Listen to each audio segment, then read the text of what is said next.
The Pixel 2 is a growing temptation from many current iPhone users. Sometimes, you just need a friend to convince you that you're right. Over the past weeks, I've had a few friends who are lifelong iPhone users message me and ask about switching away from Apple. They want to break their biannual iPhone upgrade cycle and eschew the new iPhone 10 for the Google Pixel 2. One of my friends wrote me this: "I'm really over Apple iPhones. I'm kind of into the Pixel 2, but that's only on Verizon, right? I don't like their unlimited plans. I like the iPhone 10, but don't want it." After receiving a handful of similar messages, I decided to take this Pixel pining seriously and share my experiences with both phones. This comparison is less about proving which phone is better, and more about why the Pixel 2 is a solid upgrade for someone who's always owned an iPhone. Let's start with cost. A new 64GB Pixel 2 is $350, £370 or $500 cheaper than a 64GB iPhone 10. The chart below compares the prices for the Pixel 2 and iPhone 10. The Pixel 2's price is exactly the same as what a base-level iPhone used to cost until the iPhone 8. I should acknowledge that Google makes a larger version of its phone with the same processor and camera called the Pixel 2 XL. A 64GB version of the XL costs $849. £799 or $1,399. At launch, the Pixel 2 XL suffered some screen issues which the Pixel 2 did not. Apple also makes the iPhone 8, which has the same processor and wide-angle camera as the iPhone 10. A 64GB iPhone 8 costs $699, £699, $1,079, which is more in line with the cost of the Pixel 2. But my iPhone friends weren't interested in the Pixel 2 XL or the iPhone 8. For them,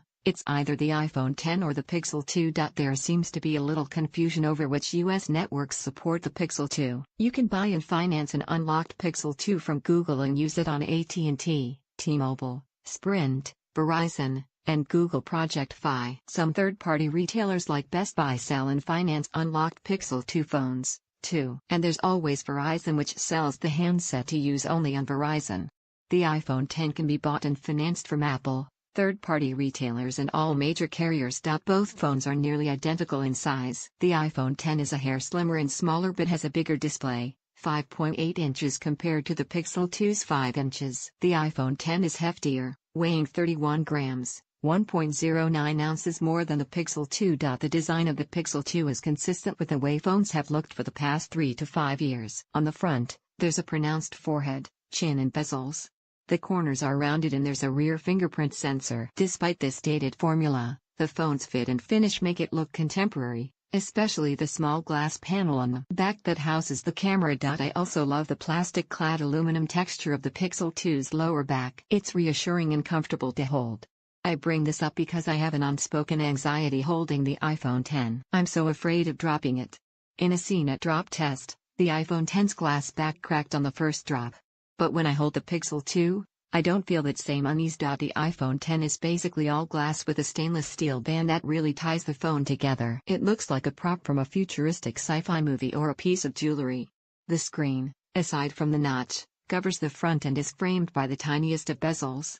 The only buttons on the phone are alongside the edges. In lieu of a home button, Apple added on-screen actions. During my first few days with the phone, I found these new gestures frustrating, but now they're like second nature. Apple replaced the fingerprint sensor, previously built into the home button, with Face ID. The phone unlocks as soon as you look at the screen. It works like a charm for me, but if you think you'll miss unlocking your phone with a fingerprint, the Pixel 2 is a better fit. Speakers on both phones are decent and louder than the original Pixel and the iPhone 7 and 7 Plus. But neither phone offers the big rich sound of, say, the Razer phone. The Pixel 2 comes with a fast charger that can add 7 hours of battery life after 15 minutes of charging. The iPhone 10 supports fast charging, but doesn't come with the cable or wall charger you will need to make it work. You have to buy a USB-C to Lightning cable, $25, £25. $35, and a 29-watt charger, $49, £49, $69. The iPhone 10 is capable of wireless charging with a conductive charging mat, also not included. The Pixel 2 doesn't support this, but with that 15-minute top-off mentioned above, I don't think you'll miss it. Below is what comes in the box for an iPhone 10 and Pixel 2. Neither phone has a headphone jack, but both come with an adapter so you can still plug in your wired headphones. The iPhone X also comes bundled with lightning connected earbuds while the Pixel 2 doesn't come with any. If you don't have an old pair you can use, you'll need to spend more money. Apple also sells wireless earbuds called AirPods, $159, £159, $229, while Google offers its own wireless headphones called Google Buds, $159, £159, $249. So what's the takeaway here? Whatever phone you go with, you'll need to embrace dongle life. But the biggest change you need to consider is not the physical phones themselves, but how you're going to switch operating systems, namely to Android. For seasoned iPhone owners, older versions of Android had a reputation of being chaotic and less secure.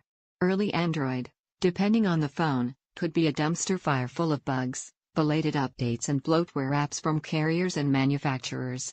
iOS 11 on the iPhone X has some new gestures in lieu of a home button. But that has changed with Android Oreo. It runs just as well on the Pixel 2 as iOS 11 does on the iPhone X. You might also miss Apple-centric features such as iMessage and FaceTime, especially if you have friends and family who use them heavily. But other than leaving behind the blue bubbles, Android Oreo and iOS 11 are well matched in every way when it comes to features, security and ease of use. Since Google makes both the hardware and software, like Apple, the company is good about sending regular updates to Android. iPhone X has Apple Pay and Siri, while the Pixel 2 has Android Pay and Google Assistant, the latter of which can run on an iPhone 2. If you're an Apple Music subscriber, the service is available on Android. If you have a lot of apps or games you bought on iOS, you'll need to repurchase them on Android. This isn't as big a deal as it was a few years ago since most apps are free with in-app purchases. Switching from one to the other will inevitably mean a small learning curve. But Android Oreo will likely surprise most iOS users with its stability and feature set. For more about switching from iOS to Android, check out our How To article with tips and tricks. Google recently announced the first developer version of Android P, its next major update. Apple will likely release its first developer version of the next iOS at the Worldwide Developer Conference (WWDC) this June. The Pixel 2 has a single rear camera compared to the dual rear cameras on the iPhone X. Both phones are capable of capturing fantastic photos and videos. Yet, to my eye, the Pixel 2 takes better photos than the iPhone X. I prefer how Pixel 2 pictures have more detail and sharpness thanks to the way it processes photos with AI. That doesn't mean the iPhone X is a slouch.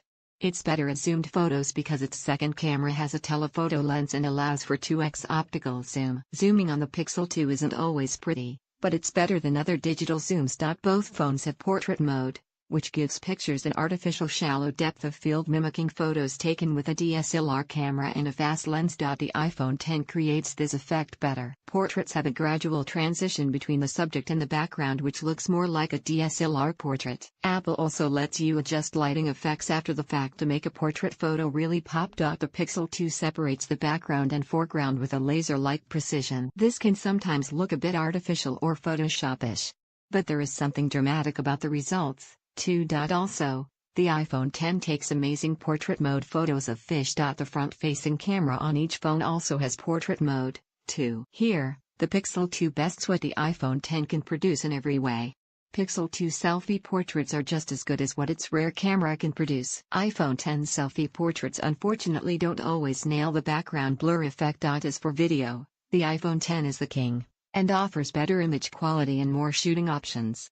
On the other hand, the Pixel 2's video stabilization is the best around. The iPhone X's A11 chip blows away the Qualcomm Snapdragon 835 processor in the Pixel 2. In actual use though, it's hard to tell the difference. Neither phone feels slower than the other. In our looped video battery tests, the Pixel 2 lasted 13 hours and 28 compared to the iPhone X lasting only 11 hours and 45 minutes. That's not a huge difference. In real life, I never had trouble with either phone getting through a full day of use without charging. The Pixel 2 comes with a connector to transfer media and files from your old iPhone to your new Google phone. Also, if you run out of space for your photos and videos, know that you get unlimited Google Cloud storage with your purchase of the Pixel 2. iOS 11's Animojis create a cartoon face that can mimic your facial gestures while recording your voice. The phone can also be used with a Daydream View headset, $149. £99, $149 Australian dollars.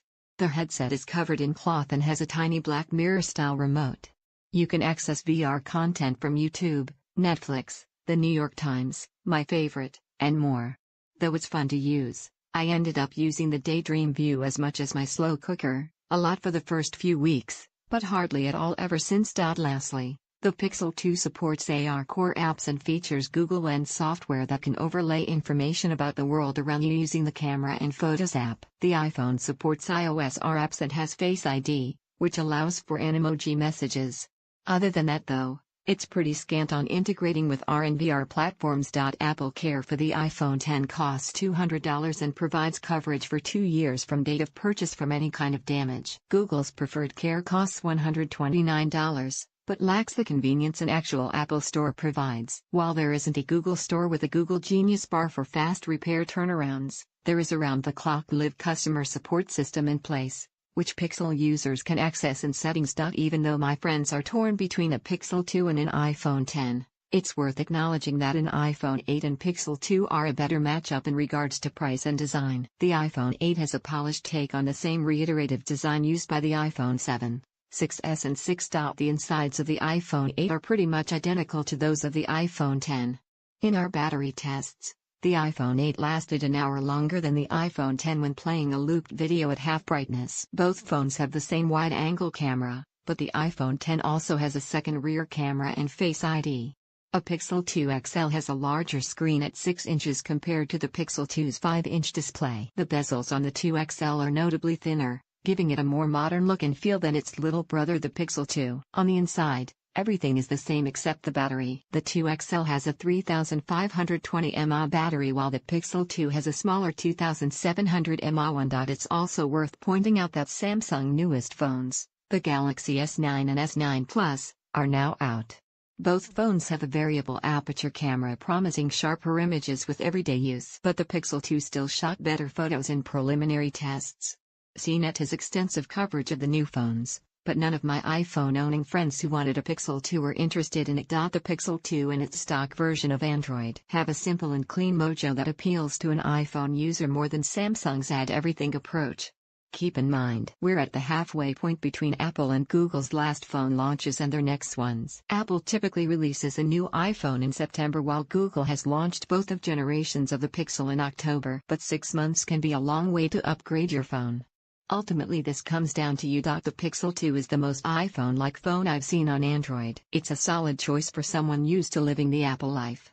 Upgrading to the Pixel 2 means that you'll save money, get the best phone camera for photos and have a device that doesn't need it to be coddled. Plus, Android Oreo packs a level of fit and finish that would surely surprise the most devout iOS user. Once you decide to switch, all you need to do which color Pixel 2 you want.